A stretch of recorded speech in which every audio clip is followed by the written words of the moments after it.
আসসালামু আলাইকুম ওরহমতুল্লাহ। সম্মানিত দিনী ভাই বোনেরা, আলহামদুলিল্লাহ আমরা আল কোরআন তেলাওয়াত করে থাকি এবং আল কোরআনের তেলাওয়াত শুনেও থাকি। কিন্তু আল্লাহ তাআলা আল কোরআনের মধ্যে কি বলতে চেয়েছেন সে বিষয়ে আমাদের জানা একান্ত প্রয়োজন। আল্লাহ তাআলা আমাদেরকে আশরাফুল মখলুকাত করে সৃষ্টি করেছেন, তাই মানব জাতি হিসেবে আমাদের কিছু করণীয় কর্তব্য রয়েছে। আজকে সূরা আন-নিসা এর ৩৬ নম্বর আয়াতের বাংলা তরজমা হবে এবং এই আয়াতটির একটি অংশের সংক্ষিপ্ত ব্যাখ্যা হবে ইনশাআল্লাহ।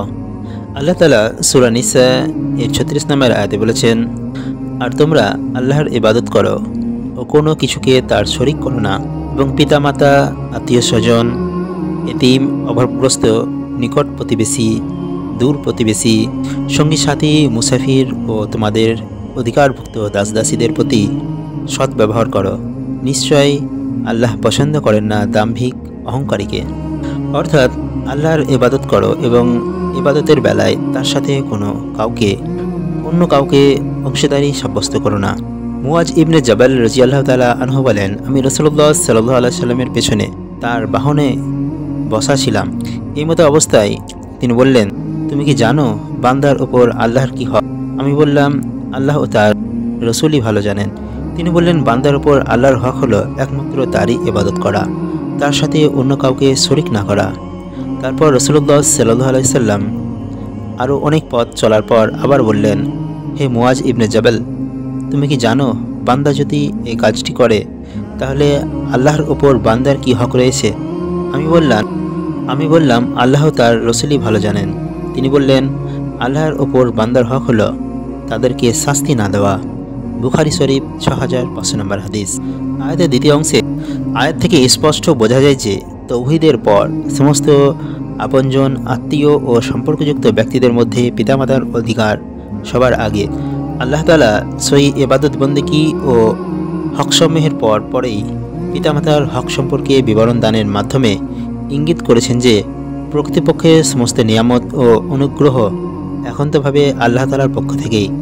কিন্তু বাহ্যিক উপকরণের দিক দিয়ে লক্ষ্য করলে দেখা যায় আল্লাহর পরে মানুষের প্রতি সর্বাধিক ইহসান বা অনুগ্রহ থাকে পিতামাতার।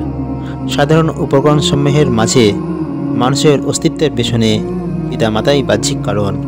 তাছাড়া জন্ম থেকে যৌবন প্রাপ্তি পর্যন্ত যে সমস্ত কঠিন ও বন্ধুর পথ ও স্তর রয়েছে, পিতামাতাই তাকে সেগুলিতে সাহায্য করেন এবং তার প্রতিপালন ও পরিবর্ধনে জামানতদার হয়ে থাকেন। সেজন্যই আল্লাহ তাআলা অন্যান্য জায়গাও পিতামাতার হকসমূহকে তার ইবাদত ও অনুগত্যের সাথে যুক্ত করে বর্ণনা করা হয়েছে। বলা হয়েছে, আমার এবং তোমার পিতামাতার শুকরিয়া আদায় করো। সূরা লুকমান ১৪ নম্বর আয়াত।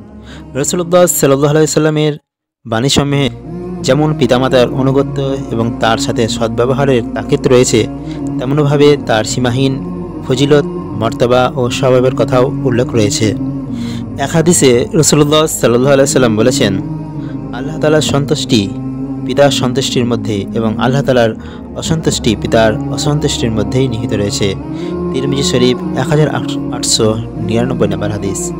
এই আয়াতের বাকি অংশগুলির আলোচনা ইনশাআল্লাহ পরবর্তী ভিডিওতে করব। আজকের মতো এতটুকুই। আসসালামু আলাইকুম ওয়া রাহমাতুল্লাহি ওয়া বারাকাতুহু।